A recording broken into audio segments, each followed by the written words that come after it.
এ নিয়ে আরো খবর জানাতে লালমনিরহাট থেকে যোগ দিচ্ছেন মাহফুজ বকুল।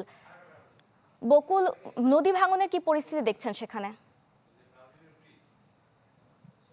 বুশরা, গতকালকে কিন্তু বিকেল থেকে তিস্তার পানি বেড়েছিল। গতকাল বিকেলে আমরা জানিয়েছিলাম যে বিপদসীমার 1 সেন্টিমিটার উপরে প্রবাহিত হচ্ছিল, তবে তা কিন্তু রাত যখন গভীর হয় তখন কিন্তু পানির স্তর কিছুটা নামতে শুরু করে আজকে সকাল 6টার যেটি পরিমাপ, তিস্তা ডালিয়া পয়েন্টে বিপদসীমার 11 সেন্টিমিটার নিচে পানি প্রবাহিত হচ্ছে, অর্থাৎ কিন্তু রাত্রে পানি কিন্তু কিছুটা কমতে শুরু করেছে। এখনো কিন্তু কমতির দিকে আমরা যতটুকু তথ্য পাচ্ছি। আমি এখন যে এলাকায় রয়েছি নদীর পাড়ে, আপনারা নিশ্চয়ই দেখছেন যে এখানে কিন্তু একটি পাকা সড়ক, সেখানের উপর দিয়ে কিছুটা পানি উঠেছে। তবে রাত্রে কিন্তু এই পানি আরো বৃদ্ধি পেয়েছিল, আপাতত অনেকটা কমে গেছে। তিস্তাকে যেহেতু আমরা ফ্লাশি নদী বলি এবং এর অঞ্চল রয়েছে, যার কারণে উজান থেকে যখনই কোনো ঢল আসে বা পানি নেমে আসে তখনই কিন্তু এই তিস্তার বিস্তীর্ণ চরাঞ্চল এলাকাগুলোতে এই পানিগুলো আসলে ভরে যায়, যার কারণে তিস্তার নিম্নাঞ্চল এলাকাগুলোতে খুব বেশি পানি ওঠে না। যেহেতু গত 2-3 দিন থেকে এরকম উজানের ঢল আমরা দেখতে পাচ্ছি এবং পাবো বলছে যে স্বল্পমাত্রার একটি বন্যা হতে পারে। আসলে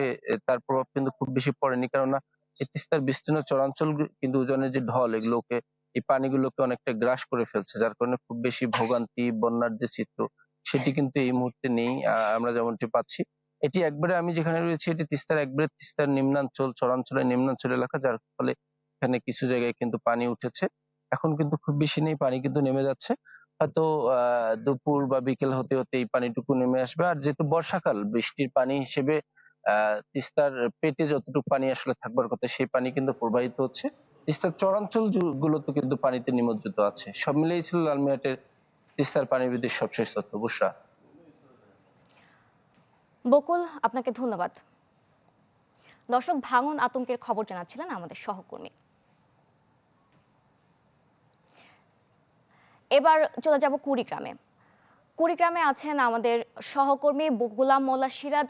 সিরাজ, শুনছিলাম লালমনিরহাটের অবস্থা, কুড়িগ্রামে কি পরিস্থিতি দেখছেন আমাদের জানাবেন।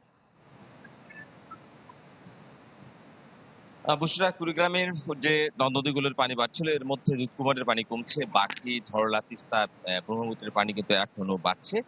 তবে এখন পর্যন্ত বন্যার যে পরিস্থিতি সেটি কিন্তু এখন পর্যন্ত সৃষ্টি হয়নি। তবে এই পানি বাড়ার ফলে সবচেয়ে বড় সমস্যা যেটা তৈরি হয়েছে সেটি হচ্ছে যে ভাঙন। আমরা পানি উন্নয়ন বোর্ডের কাছ থেকে যে তথ্য পেয়েছি, এই যে চলমান সময়ে জেলার যে 4টি বা 5টি ভাঙন প্রবণ নদ নদী রয়েছে, প্রায় 28টি স্পটে কিন্তু তীব্র ভাঙন দেখা দিয়েছে। এবং এই যে জায়গাগুলো রয়েছে এখানে বেশ কিছু বাড়িঘর ইতিমধ্যে বিলীন হয়ে গেছে গত কয়েকদিনের মধ্যে।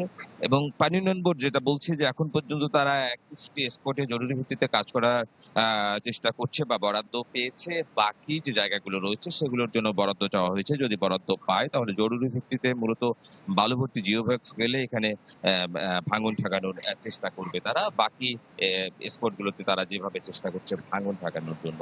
অন্যদিকে এখনো কিন্তু পানি উন্নয়ন বোর্ড যেটা বলছে যে আরো আগামী 1-2 দিন পানি ভাবে বাড়তে পারে। তবে এই যেভাবে পানি বাড়ছে, পানি বাড়ার গতি যেহেতু খুব কম, সেহেতু আসলে বড় ধরনের বন্যা হওয়ার শঙ্কা আপাতত এই এলাকায় নেই। তবে উজানে যদি বৃষ্টি হয়, আরো বেশি ভারী বৃষ্টিপাত হয় বা এই অঞ্চলে যদি ভারী। সিরাজ, আপনাকে ধন্যবাদ। RICL TMX, যুগের পর যুগ স্থাপনা থাকে মজবুত।